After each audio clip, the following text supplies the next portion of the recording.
안녕하세요. 저는 30대 중반의 돌싱이에요.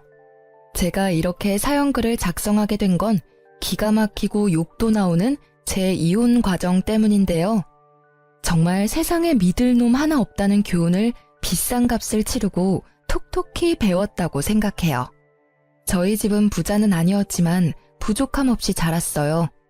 풍족하게 컸다기보다는 외동딸이라 아버지가 이것저것 다 챙겨주셨으니 제 딴에는 부족함 없이 컸다고 생각해요. 그런 저에게 부족한 게 있다면 그건 엄마의 존재였죠. 그리고 그건 제가 작은 결혼식을 생각하게 된 계기가 됐어요.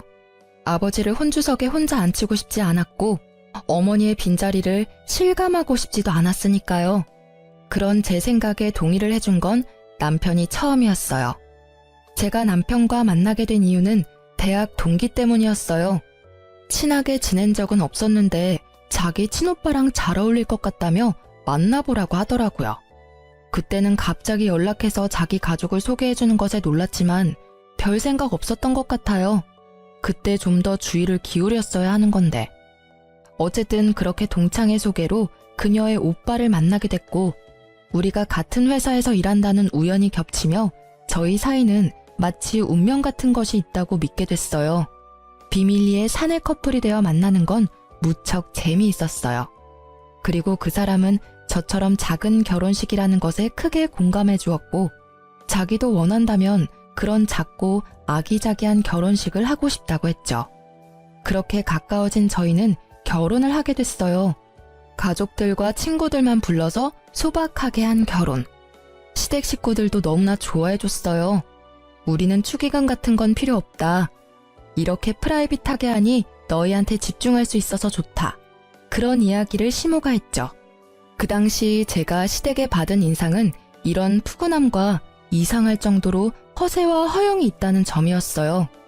그리고 그런 점 때문인지 저와 친정아버지에게 손을 벌리는 일이 종종 있었어요. 적은 액수부터 시작해서 몇백씩 큰 액수까지. 그래도 신경 안 썼어요. 어차피 다 우리한테 돌아올 거라는 생각이었으니까요. 남편은 무척 잘해줬어요. 우리 사이에 아이가 없다는 게 조금 문제이긴 했지만 아직 결혼 생활한 지 길지 않으니 곧 생길 거라는 믿음도 있었죠. 다정하고 상냥하고 나를 공주처럼 대해주는 남편에게 단점이랄 게 있다면 바로 친구가 많다는 것과 여전히 비밀 연애를 좋아한다는 것이었죠. 저와 있을 때는 저에게 집중하던 남편은 친구가 불러 나가기만 하면 연락이 뚝 끊겨 제 걱정을 사고는 했죠. 그리고 회사에 결혼한 사람이 같은 회사 사람이라고 밝히고 싶었는데 남편이 그걸 못하게 하더라고요. 직원들을 초대하지 않은 결혼식이라 제 동기들과 상사들은 제가 결혼한 것을 나중에야 알게 됐거든요. 그리고 그 상대방이 우리 회사 사람이라는 건 아무도 모르고 있었고요. 남편은 집 주소를 시댁 본가로 적어서 제출했기 때문에 알아채는 사람이 없었어요. 그때는 이런 주도면밀한 점이 그냥 사내 연애의 불편함 때문인 줄 알았는데 나중에 알고 보니 그게 아니었더라고요. 그렇게 1년쯤 결혼 기간을 유지하고 있었는데 그 사건이 제게 일어났어요. 남편이 며칠 전부터 폰으로 시계를 하나 찾아보고 있더라고요. 슬쩍 보니 비싼 브랜드는 아니었지만 신경이 쓰이는지 내내 보고 있더라고요. 사고 싶은 건가? 하는 생각으로 가만히 떠올리니 곧 결혼기념일이 다가오더라고요. 저는 남편이 원하는데 사지 못하는 것처럼 보여 제가 사주기로 마음먹었어요. 그래서 몰래 남편이 보던 시계의 모델명을 알아낸 뒤 저도 여러 SNS로 그 시계를 검색해봤어요. 착용한 사진이라던가 금액대가 괜찮은지 그리고 쓸만하고 하자는 없는지. 그렇게 사람들이 올린 사진들을 보는데 아주 작은 한순간 제 눈을 사로잡은 사진이 하나 있더라고요. 사진을 착용한 한 남성의 사진이었는데 얼굴은 나오지 않았고 상체만 나온 사진이었죠. 그 남자의 손에는 시계를 차고 앉아 있었어요. 그런데 그 옷이 묘하게 익숙하더라고요. 넥타이나 정장의 조합이 눈에 익었어요. 그렇지만 중요한 건 따로 있었어요. 사진의 남성은 왼손에 시계를 차고 검지를 들어올린 포즈였는데 손가락에 있는 점이 남편과 똑같더라고요. 손가락 점은 흔한 것도 아니고 모양과 크기까지 비슷하니 저도 당황스러웠어요. 작은 점이었으면 찍히지 않았을 테지만 생각보다 큰 점이라 선명하게 찍혀 있더라고요. 저는 순간 당황해서 그 사진을 올린 게시자의 SNS를 타고 들어갔어요. 그런데 사진 아래 적힌 문구가 더 신경 쓰였어요. 사랑하는 사람, 내 사람. 이 게시자의 다른 사진을 뒤져봤지만 크게 건질 게 없더라고요. 사람이 나온 건 딱 그 사진뿐이었으니까요. 일단 그 사진을 캡처해서 몇 번이고 뜯어봤어요. 이게 진짜 남편일까 하는 생각이 들었죠. 아닐 거야 하는 마음이 더 컸어요. 이 시계가 남편에게는 없어 남편은 가지고 싶어서 찾고 있는데 착용 컷이라니 아니겠지 하는 제 생각은 그날 저녁 여지없이 흔들렸어요. 남편이 그 시계와 똑같은 시계를 왼쪽 손목에 차고 왔더라고요. 여보, 그거 처음 보는 시계인데? 예쁘다. 얼마 주고 샀어? 이거 친구가 선물로 사준 거야. 저번에 생일 때 못 만나서 못 줬다고 이제야 나한테 선물로 주더라고. 어때? 괜찮아? 예쁘네. 근데 이거 언제 받은 거야? 어제까지는 안 보이던데. 3일 전에 받았어. 나 약속 있어서 나갔잖아. 그때 친구가 줬어. 3일 전. 그 사진이 찍힌 날짜였어요. 딱 당일이었죠. 저는 직접적으로 남편에게 묻기로 했어요. 그런데 혹시 이 사진에 있는 사람 당신 아냐? 제가 처음에 사진을 보여주니 남편이 순간 멈칫하더라고요. 사진을 유심히 보더니 웃으며 말하더라고요. 나? 이런 사진 찍은 기억이 없는데? 나 아닐 거야. 옷만 비슷한 다른 사람이겠지. 슬쩍 발을 빼려는 모습이 보여 저는 더 적극적으로 추궁했어요. 근데 이 점을 보고도 비슷한 사람이라고 말할 수 있어? 이거 누가 봐도 당신 점이잖아. 왜 거짓말을 해? 내가 내 입으로 이걸 말하게 만드냐고. 당신이 솔직하게 말하면 조용히 이야기하고 넘어가려고 했는데 뭐야? 왜 숨기는데? 딱 봐도 당신이잖아. 제가 확대한 사진에는 남편의 손가락 점이 정확하게 찍혀 있었거든요. 그걸 본 남편의 얼굴이 하얗게 질리더라고요. 확실하게 확인이 가능하더라고요. 여보, 오해하지 마. 이건 내가 다 설명할 수 있어. 무슨 설명? 이 사진보다 더 확실한 설명이 어디 있어? 당신 못 봤지? 이 사진 올린 여자가 이 사진에 뭐라고 써놨는지. 사랑하는 사람이래. 어이가 없어서. 당신은 밖에서 뭘 하고 다니길래 이런 사진이 올라오는데 왜 내가 이 사진을 보도록 만드는 거야? 다 그 여자가 착각해서 버린 짓이야. 진짜로 하루만 만나달라고 했고 하루만 만났어. 시계는 선물로 준다길래 그거 하나 받았을 뿐이야. 당신 싫으면 이것도 갖다 버릴게. 그러면서 남편은 차고 있던 시계를 후다닥 던져버리더라고요. 난 다른 건 몰라도 바람은 절대 용서 못해. 결혼 전에도 말했잖아. 도대체 언제부터 바람을 핀 거야? 우리 결혼한 지 이제 1년밖에 안 됐어. 그런데 벌써 바람? 내가 계속 믿고 이 결혼을 유지해도 괜찮은 거야? 버럭거리는 제 소리에 남편은 그 자리에 무릎을 꿇고 손바닥을 싹싹 빌더라고요. 여보, 진짜 미안해.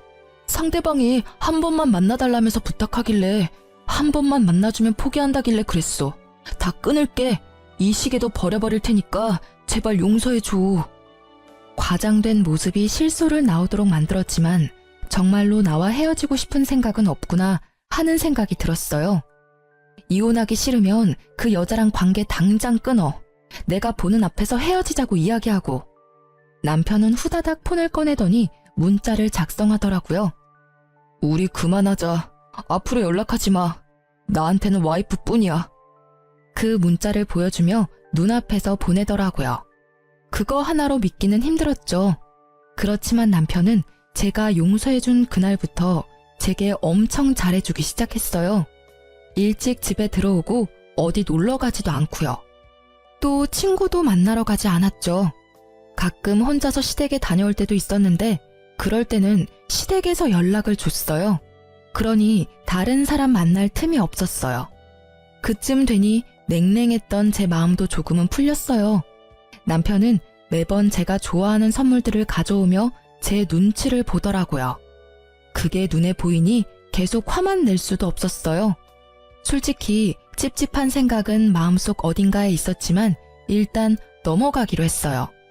남편에게 이혼 의사가 없고 한 번의 실수였다는 말을 믿기로 했거든요. 남편의 외도 사실을 알게 된 시모는 연락이 와서 남편 욕을 엄청 하고는 제게 이해하라며 남자들 한눈 파는 거 흔한 일이지만 돌아오는 게 그리 쉬운 일은 아니라고 했어요. 살다 보면 그런 일도 겪으면서 단단해진다나? 이때 저는 그저 시모가 제 편을 들어줬다는 사실에 마음을 최대한 풀려고 노력했던 것 같아요. 그렇게 시간이 지나고 그 상처가 아물어질 때쯤 이번에는 회사 분위기가 어수선하더라고요. 저를 보는 주변 사람들의 눈빛이 따갑더라고요. 숨어서 지켜보는 사람들이 있는 한편 대놓고 저에게 틱틱대는 직원도 있더라고요.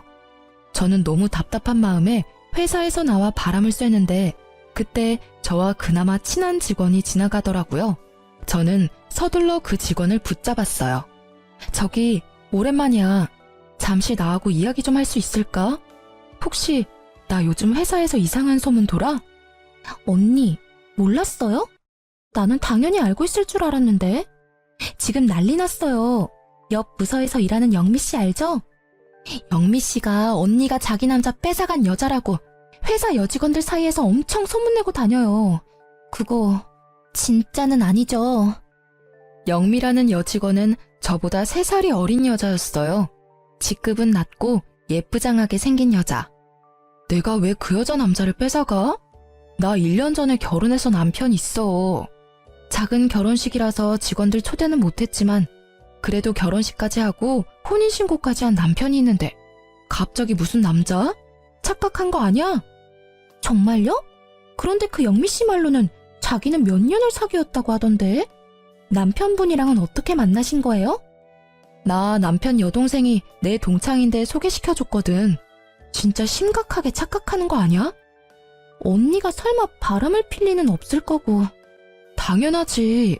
바람을 필 거면 이혼을 하고 당당하게 만나지. 뭘 숨어서 만나? 근데 진짜 왜 나를? 의아한 제 머릿속에 얼마 전에 시계 사건이 생각났어요. 남편이 바람을 폈다면 가능할 일일지도 모르죠. 그렇지만 남편은 그 여자와 아주 잠깐 만났다고 했는데 머릿속이 뒤죽박죽이었어요. 도대체 영미 씨는 왜 제가 자기 남자를 뺏어갔다고 하는 걸까요? 그 의문을 풀기 위해 저는 영미 씨를 직접 찾아갔어요. 제가 뭔가 알아야 답을 해줄 수 있을 테니까요. 그런데 그 여직원의 친구들이 저를 막더라고요. 마치 제가 그 여직원에게 화를 내러 온 것처럼 굴더라고요. 이 사람들의 머릿속에 제 이미지가 어떻게 정착되어 있는지 잘 알겠더라고요. 여기는 왜 오셨어요? 제 동기한테 화내러 오신 거면 저하고 이야기해요. 얘는 마음이 어려서 말도 제대로 못하니까요. 그래요. 솔직히 지금 저는 제 입장이 이해가 안 가요. 전 바람을 핀 적도 없고 남의 남자를 뺏은 적도 없어요. 동기분이 빼앗긴 남자가 누군지를 알려줘야 제가 맞다 아니다 말을 해줄 수 있잖아요. 도대체 누구를 말씀하시는 거예요? 정말 뻔뻔하시네요.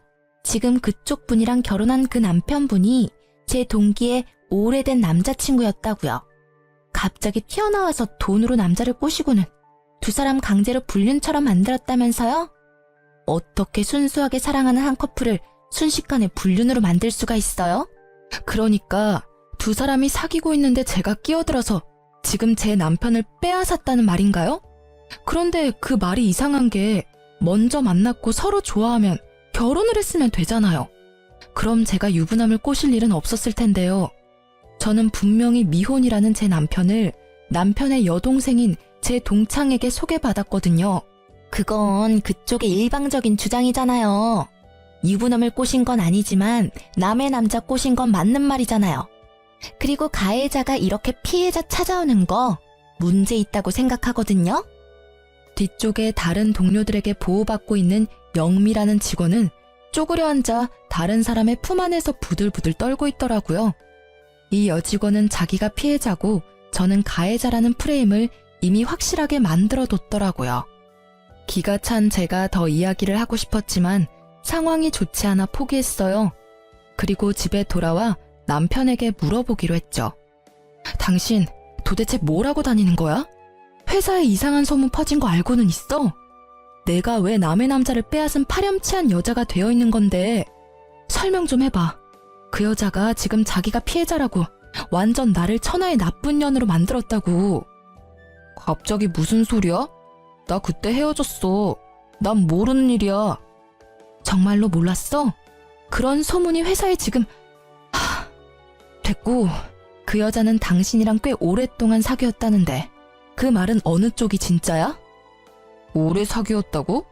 아니야, 절대로 그럴 일 없어. 정말로 며칠 뿐이었다니까. 그리고 진짜 깔끔하게 헤어졌어. 상대방이 헤어진 거 앙심 품고 그런 짓 저질렀나 본데? 남편의 말에 저도 그 여자가 이상한 사람이라고 생각했어요. 헤어지자고 해서 앙심을 품었다고요. 그런데 그 다음날 그 상간녀에게서 연락이 왔어요. 무척이나 당당하게 만나자고 하더군요. 저는 상간녀가 나오라는 곳으로 나갔어요. 다리를 척 꼬고 앉아있는 모습이 너무도 당당해서 저는 말문이 막혔어요. 드디어 저랑 이야기할 마음이 들었나요? 이렇게 불러내다니 의외네요. 회사에서는 그렇게 부들부들 떨고 있더니. 뭐, 그때는 놀라서 그랬죠. 제가 보자고 한 이유는 간단해요. 그 남자랑 헤어져줘요. 그는 여전히 저를 사랑하고 당신하고는 돈 때문에 결혼한다고 했거든요. 빨리 이혼하고 저와 만나고 싶다고 하기도 했고요. 만약 헤어져주면 최소한 당신 이야기는 더 이상 퍼지지 않도록 해줄게요. 이미 퍼졌는데 더 이상 퍼지지 않도록 해준다는 건 큰 의미 없는 거 아시죠? 솔직히 저는 아직까지는 남편 말을 믿어요. 당신과 헤어졌다고 하더라고요. 최근까지 딴짓도 안 했고 당신 만나러 갈 시간도 없었어요. 아, 그거요? 혼자 시댁 자주 가지 않았어요? 그러고서 저한테 온 거예요. 가족한테는 거기 있다고 말해달라고 했고요. 전 그 집 사람들하고도 친하거든요. 그리고 혹시 못 믿겠으면 보실래요? 저랑 그 사람이 나눈 대화 내용? 상간녀가 보여준 톡 내용은 보는 동안 토할 만큼 역겨운 대화로 가득했어요. 더러운 기분에 결국 저는 화가 머리끝까지 났죠. 헤어졌다고 해놓고는 거짓말을 했으니 제가 돌아버리지 않겠어요? 그런 저에게 상간녀가 한마디를 때리더라고요. 솔직히 난 피해자잖아요. 잘 사귀고 있는데 당신이 내 남자와 바람핀 거니까. 게다가 돈으로 유혹해서 남자 뺏어간 가해자는 당신이고.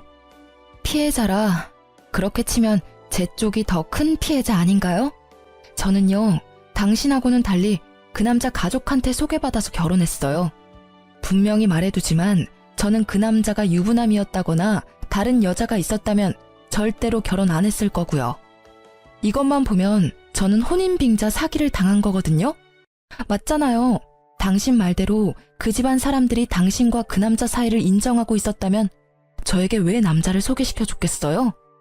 의도가 확실하게 있으니까 소개시켜줬을 거고 뭔가 목적이 있으니까 당신이 있는 걸 숨겼을 테고 그리고 그 의도와 목적이 돈이라는 건 당신한테 들어서 이미 짐작이 됐고요. 저한테 그런 거 따져봐야 소용없는 거 아시죠? 이미 당신은 회사에서 남의 남자 뺏어간 천하의 나쁜 년이거든? 회사에 얼굴을 들고 다닐 수 없을 정도로 퍼졌으니 회사 그만두고 내 남자하고도 당장 헤어져. 당신 때문에 우리 애는 지금 호적에도 올리지 못하고 아빠 없이 크게 생겼거든? 여기서 진짜 빡쳤어요. 애가 있었다는 걸 처음 들었잖아요. 그만큼 오랜 세월 함께 해왔다는 걸 들으니 배신감이 확 밀려왔어요. 저는 그녀의 말에 즉시 이혼을 결심했어요. 그렇지만 상간녀에게는 이혼해주겠다 이야기하지 않았어요. 저만 당할 수 있나요? 전 회사를 그만둘 생각도 없었고 이대로 천하의 나쁜 년이 되고 싶은 생각은 추호도 없었죠. 그래서 그 상간녀에게는 남편과 이야기해보고 결정하겠다고 하고 헤어졌어요. 그렇지만 언제까지고 냉정하게 유지하는 건 못할 짓이더라고요. 그래서 시댁으로 찾아가서 한바탕 했어요. 다들 알고 계셨죠? 여자 있는 거. 심지어 애 있는 것도 아시면서 저하고 이 남자 결혼시킨 거죠? 이 혼인은 무효고 당장 이혼할 거예요. 그리고 이 집안 사람들 싹 다 고소할 거예요. 아가, 제발 다시 한번 생각해보면 안 되겠니? 이혼은 안 된단다. 그 여자는 멀리 보내마. 절대로 네 눈앞에 띄게 하지 않을 거야. 두 사람을 억지로 갈라놓는 한이 있더라도 너희는 헤어지면 안 돼. 도대체 무슨 생각들을 하셨던 거예요? 여기 있는 사람들 전부 한통속이에요? 처음부터 나한테 의도적으로 접근한 거냐고요?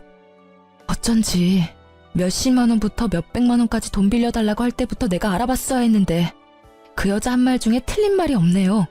돈 때문이라더니 내가 미쳤지. 여보, 정말로 이혼은 안 돼. 그 여자랑 진짜 깨끗하게 헤어질게. 그리고 애도 어차피 호적에 안 올렸으니까 난 깔끔하잖아. 그러니까 제발. 깔끔 같은 정신 나간 소리를 하는 남편을 보며 저는 버럭할 수밖에 없었어요. 당신한테 제일 짜증나. 당신 헤어졌다고 해놓고 오늘 아침에 그 여자한테 보낸 톡에도 사랑한다고 적어보냈더라. 그리고 시댁에 간다고 한 날 빠짐없이 그 여자 집에 갔었다며? 그런 주제에 뭐? 이혼은 안 돼? 네가 안 된다고 하니까 더 하고 싶네. 그리고 헤어진다고? 저번에도 헤어진다고 해놓고 못 헤어졌으면서 이번이라고 그게 가능하겠어? 더 꽁꽁 숨겨놓고 찾아다니겠지. 한 번 속지 두 번은 안 속아. 결국 저는 저를 붙잡는 망할 놈의 집안 사람들을 다 뿌리치고 얼른 짐 싸서 친정으로 돌아오게 됐어요. 친정으로 돌아온 저는 진짜 미쳐버릴 것 같았어요. 머릿속에는 배신당했다는 생각으로 가득했고 비참함과 상처 입은 자존심 때문에 온통 복수하고 싶은 생각뿐이었어요. 두년 놈들과 그 가족들에게까지요. 정말 수치스러움으로 회사를 가는 것조차 힘들었지만 제가 나가지 않으면 정말 패배자가 될 것 같아서 이악 물고 출근했어요.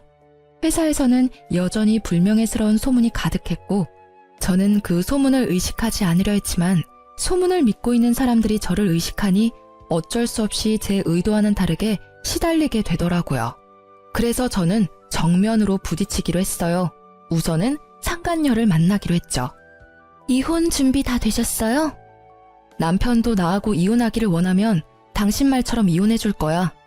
만약 남편이 이혼을 원하지 않으면 이혼은 안 할 거고. 그리고 당신이 요구한 이직은 절대 안 돼. 나도 나름의 커리어가 있고 힘들게 그 자리까지 올라갔거든? 상간녀는 회사를 그만두지 않겠다는 말에 불만족스러운 표정으로 저를 쳐다보더라고요. 게다가 이혼을 해주겠다고 했음에도 못 믿는 것 같은 표정으로 나를 쳐다봤어요. 그래서 말했죠. 의심하는 것 같네? 내가 전화해서 직접 물어볼게. 그럼 됐지? 저는 스피커폰을 켠 채 남편에게 전화를 걸었어요. 상간녀는 몰랐을 거예요. 이 남자가 저와 헤어지고 싶지 않은 이유를요. 그 사람이 이 여자를 만나서 놀고 먹고 하는데 필요한 돈은 우리 친정아버지 주머니에서 나온 돈이었거든요. 만약 지금 당장 이혼하면 남편 놈은 파산할 것이고 그 집안 사람들조차 당장 아버지에게 빌린 돈을 갚아야 했어요. 남편 놈은 그걸 알기에 저와 이혼을 절대 하지 않겠다고 버티고 있었던 거였죠. 저는 의기양양했어요. 그리고 남편이 전화를 받았죠. 이혼 준비는 잘하고 있어? 이혼 서류 작성할 거야. 여보, 제발 다시 생각해봐. 우리 이렇게 헤어지는 거 아니잖아. 응? 난 정말 당신한테 헌신을 다했다고 생각해. 물론 잠시 그 여자 꿰매 넘어가서 내가 미친 짓을 했지만 이제는 정말 반성했고 더 이상 만나지 않을 사람이야. 그러니까 부탁이야. 그런데 그러기엔 너무 멀리까지 오지 않았어? 그 여자 사이에 애까지 있다면서. 듣지 않았으면 정말 당신이랑 그 여자 사이가 아주 잠깐뿐이었던 걸로 오해할 뻔했어. 일부러 당신이 그렇게 말한 거 아니야? 정말로 그런 거 아니야. 그 여자애는 진짜 내가 모르는 애야. 나 호적 깔끔하다니까. 그 여자가 물귀신 작전 쓰는 거야. 나 말고 다른 남자 애일지는 누가 알겠어? 그렇게 남자 꼬시기 좋아하는 여잔데. 발 빼는 남편의 목소리에 기가 찼는지 상간녀가 제 폰에다 대고 크게 소리를 질렀어요. 야, 너 말 다 했어? 미친놈이. 네가 감히 우리 애를 들먹여? 친자 검사라도 해볼래? 그래서 강제로 친부되도록 만들어줄까? 너 헤어진다면서. 이 여자랑 헤어지고 나랑 만나겠다면서. 근데 왜 매달려? 내가 회사에 소문 안 냈으면 절대로 헤어질 일 없었겠네. 너 왜 거기 있어? 야, 설마 네가 와이프한테 그딴 이야기 꺼냈어? 회사의 소문은 왜 내고 난리야? 좋게 좋게 해결하려고 했는데 너 때문에 다 망했잖아. 6년을 너랑 만났어. 네가 이 여자랑 결혼하겠다고 했을 때도 잠깐 만났다가 헤어지겠다는 네 말까지 믿었어. 그런데 이제 와서 다른 소리를 해? 너 때문에 내가 미혼모가 됐는데. 내가 그래서 조용히 있으라고 했지. 왜 들쑤셔가지고 이렇게 일을 복잡하게 만들었냐고. 6년 참은 김에 좀 더 참지 그랬어. 사람이 왜 이렇게 생각이 없어? 내가 만나주는 것만으로도 다행으로 생각해야 하는 주제에. 뭐? 생각이 없는 건 너겠지. 난 내 자식 아빠 없는 애로 만들기 싫으니까. 당장 이 여자랑 헤어지고 나랑 혼인신고해서 애 호적에 올려. 만약 안 하면 당신이 무슨 짓 했는지 회사에 다 떠벌릴 테니까. 둘이서 참 흥미롭게 싸우고 있더라고요. 저와 이혼하기를 거부하는 남편과 제가 이혼하기를 바라는 상간녀의 싸움이요. 듣고 있자니 남편은 계속 저를 속이려 했고 상간녀는 남편의 뜻인 것처럼 저와 이혼하기를 바랬더라고요. 상간녀가 이야기하지 않았으면 저는 계속 이런 사실도 모른 채 남편과 거짓으로 가득 찬 행복을 누리고 살았겠죠. 언젠가 터질 폭탄을 안고 말이에요. 두 사람의 대화를 듣던 저는 두 사람의 싸움을 끊었어요. 싸움 다 했어? 이렇게 들으니 속이 다 시원하네. 조만간 이혼 서류 갈 테니까 도장이나 찍어줘. 그리고 이혼하면 소송은 물론 상간녀 위자료 소송까지 같이 할 거니까 돈은 두 사람이 잘 마련해놔요. 상간녀 소송? 당신이 무슨 권리로 상간녀 소송이래? 충분히 가능하지. 적어도 나는 저 남자랑 법적으로 부부거든. 당신이라는 여자가 있다는 걸 몰랐고 그 남자 가족들에게 속아서 결혼한 것이기도 하고 회사에서는 나쁜 소문 퍼뜨리는 것도 명예훼손으로 소송 가능하니까 그것도 잘 대비하고 있으라고. 근데 저 남자나 가족들한테 상간녀 소송비 내달라고 하기는 힘들 거야. 이혼하면 우리 아버지한테 빌린 돈부터 갚아야 하거든. 저쪽 집안에서 많이 빌려갔으니까 그거 갚으면 돈이 안 남을지도 모르지. 저는 친절하게 그렇게 이야기해주고 혼이 나간 얼굴에 상간녀를 놔두고 나왔어요. 그리고 다음날 직장에서 대놓고 그 상간녀에게 찾아갔어요. 이번에도 그녀의 동기들이 그녀 앞을 막고 있더라고요. 그냥 들으세요. 저는 이혼 서류 이미 보냈고 이혼하자고 했어요. 그러니까 그 남자 가져가세요. 상대방이 뭐라 하든 이혼할 생각이고 그 집안 사람들 다 혼인빙자 사기로 고소할 거니까. 그렇게 알고 계세요. 정말 이혼할 건가요? 네, 남이 씹던 껌 씹는 기분이 얼마나 더러운데요. 그러니까 다시 돌려드린다고요. 지금이라도 두 사람이 몇 년간 사귀었고 그 사이에 애까지 있었으며 저와 결혼 기간 중에 그 여자와 지속적으로 관계를 맺었다는 걸 알게 돼서 정말 다행이라고 생각해요. 다 그쪽 덕분이죠. 말을 뭐 그딴 식으로 해요? 당신이 남의 남자 뺏어놓고 이렇게 당당하게 구는 거 웃기지도 않아요? 계속 제가 뺏었다고 이야기하는데 전 저희 신우한테 소개받았어요. 당연히 미혼의 솔로라고 소개받았죠. 그렇게 반년 넘게 사귀고 결혼해서 1년을 더 지냈죠. 상식적으로 예전부터 연인 사이라도 남자가 혼인신고까지 해서 유부남이 됐으면 관계를 끊어야 정상 아닌가요? 아니면 결혼 전이나 직후에 저한테 말하러 왔으면 저도 이런 식으로 1년을 허비하지는 않았겠죠. 결혼한 걸 뻔히 알면서도 말 안 하고 몰래 만났다가 회사에 제가 남의 남편 뺏은 것처럼 소문내고 제가 좋게 이야기할 수 있었겠어요? 그렇게 피해자 하고 싶으면 하세요. 저라면 자존심 상해서 피해자는 못할 것 같은데. 확실하게 법의 심판을 받게 해드릴 거니까 기대하세요. 우선은 상간녀 소송부터니까 잘 준비하세요. 제 말에 당황한 건 듣고 있던 동기들 쪽이었어요. 유부남인 걸 알았으면 헤어지거나 알게 된 즉시 이야기를 했어야 하는데 그걸 숨기고 만난 건 명백히 상간녀의 잘못이니까요. 그렇게 이야기하고 제자리로 돌아오니 제 책상에 무슨 꽃다발이 놓여 있더라고요. 제가 좋아하는 꽃이 가득한 걸 보니 누가 산 건지 짐작이 가더군요. 남편이 점심을 틈타 와서 기다리고 있더라고요. 여보, 기분 풀어. 우리가 얼마나 서로에게 충실했는지 잘 알잖아. 아무리 그래도 우리가 지내온 추억을 생각해서라도. 번지수 잘못 짚었어. 그 꽃 영미 씨 갖다 줘야지. 우리 이제 이혼할 거잖아. 나보다 더 오랫동안 만나온 상간녀가 있으면서 나한테 이러면 곤란한데? 이런 저희의 실랑이에 결국 그 상간녀도 등장했어요. 저는 상간녀를 보고는 남편에게 더 매몰차게 굴었어요. 우리 이미 이야기 끝났어. 난 이런 취급 받으면서까지 당신이랑 결혼 유지하고 싶은 마음 전혀 없어. 여자의 애까지 있었으면서 총각 흉내하면서 결혼까지. 그거 사기거든? 좋은 말로 할 때 이혼해줘. 안 돼, 여보. 제발 다시 생각해봐. 진짜 헤어지지만 않으면 내가 뭐든 다 할게. 미안한데 그런 얘기는 회사에 나를 남의 남자 뺏은 년이라고 거짓 소문이나 흘린 상간녀한테나 해.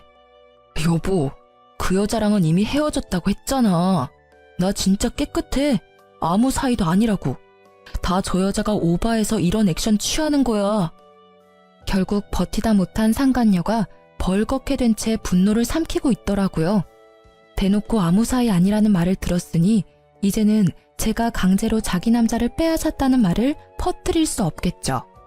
진짜 꼴보기 싫은 남편의 등장이었지만 한편으로는 아주 좋은 타이밍이었다고 생각해요. 너무 통쾌했어요. 내가 뺏은 게 아니라 상간녀가 불륜을 저질렀으며 결국에는 버려졌다는 사실을 모두가 알게 돼서요. 저는 남편에게 꽃다발을 집어던지며 말했어요. 이혼 확정이니까 이제 와서 이딴 눈에 뻔히 보이는 짓 하지 마. 그리고 결혼 기간 동안 우리 아버지한테 빌려간 돈 다 갚아. 당신 부모가 빌린 돈도 당신이 빌린 만큼은 되거든? 그것도 갚아. 그치만 우리 가족이잖아. 가족끼리 돈 빌린 건 빌린 거라고 보기에는 좀... 나랑 당신 사이면 그냥 넘어갈 수도 있겠지. 근데 당신 돈 받을 때 계좌에 넣어준 사람이 누군지 잊었어? 우리 아버지거든? 그리고 아버지가 항상 빌려주면서 천천히 갚으라는 문자 보냈지? 그건 갚아야 할 돈이라는 거지. 빌려준 사람이 갚기를 원하는데 왜 안 갚아? 돈 떼먹을 생각이면 그것까지 소송할까? 제 말에 남편 놈은 급히 손사래를 치며 그런 거 아니라더군요. 분명히 헤어지라고 했는데도 다시 만날 정도로 좋아한 여자였으면서도 돈을 갚아야 할 상황이 되니 여자며 애며 다 버리는 남자랑 살았다는 게 더 비참했어요. 정말로 나를 돈으로 봤나 하는 생각이 들었거든요. 그렇지만 이 사건을 통해 회사 분위기는 싹 바뀌었어요. 남편은 바람핀 찌질한 놈이 되었고 상간녀는 모두가 보는 앞에서 피해자 흉내내다가 진짜 피해자가 됐죠. 저는 외도 남편 참교육시킨 승리자가 됐죠. 저는 막타를 상간녀에게 때렸어요. 그때 상간녀의 얼굴을 잊을 수가 없어요. 이보세요, 영미씨. 이 남자랑 헤어져 줄 테니까 둘이서 잘 사세요. 당신 말대로 이 남자가 돈 보고 결혼한 것 같으니까 재결합 걱정 같은 건 하지 마시고요. 그냥 이 사람이랑 이 사람 부모님이 빌려간 돈이나 잘 갚으라고 하세요. 저랑 헤어지면 알콩달콩 잘 살 거라니 다행이네요. 빚도 두 사람이 벌면 빨리 갚지 않겠어요? 제 말에 남편은 아차 싶은 얼굴이더라고요. 공개적으로 상간녀를 무시하거나 저격하지 않았다면 상간녀는 아마 돈줄이 되어줄 수도 있었겠죠. 그런데 이미 상간녀는 자존심이며 평판이며 다 무너진 상태고 남편은 건널 수 없는 강을 건넌 상황이 됐으니 결국 그 뒤로 회사에 퍼진 소문은 상간녀를 피해자가 아닌 상간녀로 만들어버렸고 저에게 회사를 그만두라던 상간녀가 회사를 그만두게 됐죠. 다 자기가 뿌린 대로 거둔 법이에요. 그러기에 온 동네 소문은 왜 내고 다녔을까요? 이후에 이혼 소송은 이보다 더 힘들었어요. 남편은 절대로 이혼 안 해주겠다며 난리를 쳤고 남편 가족들도 저를 설득시키려 했죠. 저는 상간녀가 있는 데다가 애까지 있는 걸 가족들이 알았음에도 저를 소개시키고 결혼을 시켰으니 모든 것이 시댁과 남편의 책임이 있다고 이야기했어요. 결국 이혼 소송은 저에게 유리하게 진행됐죠. 전 남편은 결국 이혼 후 가지고 있던 집을 팔아 친정아버지에게 돈을 갚았어요. 물론 시부모가 빌린 돈까지 싹 다 갚았어요. 왜냐면 시부모가 빌린 돈도 남편이 자기 계좌에서 받았거든요. 시부모는 끝까지 모른 채 하고 대학 동기였던 신우는 내가 벼르고 있다는 말을 전해 들었는지 한국에 들어올 생각도 없는 것 같더라고요. 그래서 SNS에 경고글을 남겼더니 아예 SNS를 삭제했더라고요. 나중에 연락이 오기를 자신은 오빠가 해달라는 대로 해줬을 뿐이라며 결백을 주장하더라고요. 근데 알고 보니까 전 남편이 소개해주면 명품 가방을 사준다고 해서 그랬다더라고요. 가족이 이래서 가족인가 봐요. 똑같은 족속들이거든요. 전 남편은 빌린 돈에 위자료까지 지급해야 해서 남은 돈이 없었던 것 같더라고요. 그런데 이후에 웃긴 일이 있었죠. 이런 일이 있었음에도 착실하게 돈 모을 생각은 하지 않고 이번에는 또 다른 여자를 찾아 다니더라고요. 결국 이번에도 돈 많은 여자 잡아서 편하게 살려고 하는 걸 보니 아직 정신 못 차리나 싶었죠. 저는 아직도 전 남편과 함께 일하는 이 상황이 너무 싫었어요. 그렇지만 곧 자기 무덤 자기가 열심히 팠더라고요. 이혼 후 몇 달 되지 않아 한 여자가 회사 앞에서 고래고래 고함을 지르고 있더라고요. 이 사기꾼 같은 놈, 어떻게 할 거야? 내 돈 내놔. 결혼식에 필요하다며 가져간 돈 다 내놓으라고. 잠깐만, 여기서 이러지 말고. 뭘 이러지 마? 너 총각이라며. 그런데 애 딸린 돌싱? 그런 주제에 매번 나한테 돈까지 받아갔다 이거지? 나 애 없어. 호적에 애 있는 거 봤어? 그리고 결혼은 한 번 했지만 그건 실수였다고. 제대로 된 결혼 생활도 아니었어. 그리고 돈은 결혼식 하는데 썼다고 했잖아. 참 말하는 걸 보니 나쁜 놈이 틀림없더라고요. 상대방 여자에게는 씨알도 먹히지 않았죠. 거짓말을 이렇게 한다 이거지? 내가 모를 줄 알았어? 방금 내가 웨딩샵에 전화하고 달려온 거거든? 드레스가 마음에 안 들어서 바꾸려고 전화했더니 예약은커녕 주문도 안 돼 있더라고. 그리고 예식장이랑 주얼리샵에도 전혀 주문받은 기록 자체가 없다는 게 말이 돼? 뭘 예약을 했는데? 너 사기꾼이지? 당장 돈 내놔 이 나쁜 놈아? 이야기를 들어보니 이 여자도 참 딱하더라고요. 우리 회사에 지금 전 남편이 곧 그만둔다는 사직서를 내둔 상태였거든요. 그것도 결혼식 전주까지 일한다고 말이죠. 누가 봐도 결혼식 전에 튀려는 생각이었던 거죠. 누가 결혼 전에 회사를 나가요? 뿌린 만큼 거두고 나가려고 하지. 딱 보니 약혼녀 돈 갖다 쓰고는 도망치려고 한 거죠. 언니, 저분도 참 대단하시네요. 재벌은 난 못 준다더니. 여전히 여자한테 돈 뜯어먹으려고. 근데 이번 건은 좀 위험한 거 아니에요? 딱 봐도 튀려고 한 것 같던데. 진짜 직전에 걸렸으니.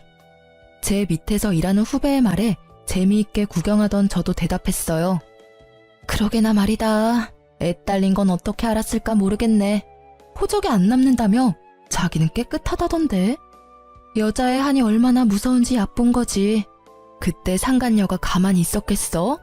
분명히 이번에도 그 여자가 이야기했을걸? 그러지 않고서는 애 있는 거 모를 텐데. 두 사람 완전히 갈라졌다고 이야기 들었거든. 정말요? 진짜 무서운 사람들이네요. 근데 저분 별명 새로 얻은 건 알고 계세요? 무슨 별명? 카사노바라고. 그렇게 회사에 소문이 자자한데도 여직원들 꼬시려고 했다잖아요. 정말 뻔뻔하네. 얼굴은 어떻게 들고 다니나 몰라. 이번 일로 별명이 바뀔지도 모르겠네요. 이번에는 더 흉악한 단어로 바뀔지도? 아무리 봐도 사기니까 제비? 아니면 사기꾼이 되지 않을까요? 결국 여자가 전 남편을 데리고 어디론가 가더라고요. 알고 보니까 경찰서까지 가서 그 뒤로 조사차 여러 번 다녀오더라고요. 그리고 얼마 뒤 사직서를 냈던 전 남편이 사직서를 회수하고 싶다며 여기서 계속 일을 하고 싶다고 했대요. 그런데 회사에서는 이미 사직서 수리가 됐고 회사에서 이렇게 무리를 일으킨 사람을 데리고 있기 어려우니 다른 곳을 알아보라고 했다고 하더라고요. 그렇게 전 남편도 퇴사를 하게 됐어요. 그 뒤에 사람들이 제게 알려주기를 남편은 또 2달 만에 여자가 신고를 해서 퇴사 권고가 내려온 모양이더라고요. 저는 속이 다 후련했어요. 제 속을 타게 만든 두 사람이 다 퇴사했으니까요. 아직까지도 저는 그 두 사람으로 인한 트라우마에 시달려 혼자 지내고 있어요. 아버지가 이번엔 진짜 믿을 만한 사람을 소개시켜주겠다고 했지만 글쎄요. 이 정도로 당하고 나면 새로운 사람을 만난다는 게 무척 무섭고 어려운 일처럼 느껴지거든요. 제가 단순히 겁이 많은 것일 수도 있죠. 그렇지만 언젠가는 좋은 인연이 나타나지 않을까 하는 생각도 들긴 해요. 검증된 사람이라면 만나도 좋을 것 같다는 생각은 하지만 지금 당장은 아니라는 거죠. 눈 뜨고도 코 베인다는 말이 있잖아요. 저는 이번 이혼을 통해서 속이려는 놈 앞에서는 장사 없다는 걸 깨닫게 됐어요. 누가 이기겠어요? 작정하고 속이려는데. 어떤 사람들은 속아 넘어간 쪽이 잘못이라고 말하는 사람도 있지만 진짜 속이려고 작정한 사람들에게는 못 이겨요. 이 일 이후로 모든 일에 의심부터 하고 보는 의심병이 생긴 것도 어찌 보면 당연하죠. 어떠세요? 제 이혼 이야기를 들으니 욕이 나오시나요? 정말 회사 안에 소문이 파다하게 퍼졌을 때는 진짜 죽고 싶었는데 그래도 이렇게 수습이 되어서 다행이라고 생각해요. 물론 상처야 남았지만 그걸 알고 나서는 모두가 저에게 잘 대해주거든요. 은연중에 저를 비난했던 사람들이 제게 죄책감을 가지게 된 것인지도 모르죠. 그냥 모르는 척 그 호의를 받아들이고 있어요. 그 사람들도 그 상간녀의 꾀임에 빠진 거나 마찬가지니까요. 제 이야기를 들려드리는 건 돌다리도 두들겨보고 건너시라는 말을 해드리고 싶어서예요. 그리고 속았다고 자책하지 마시라는 것도요. 속는 사람이 잘못인 게 아니라 속이는 사람이 잘못인 게 당연하잖아요. 그러니 만약 누군가에게 속았다면 나를 탓하지 말고 상대방을 마음껏 탓하고 호되게 그 값을 치르도록 만들어주세요. 쓰다 보니 엄청 길어졌네요. 저의 이혼사 재미있었는지는 모르겠지만 읽어주셔서 감사합니다.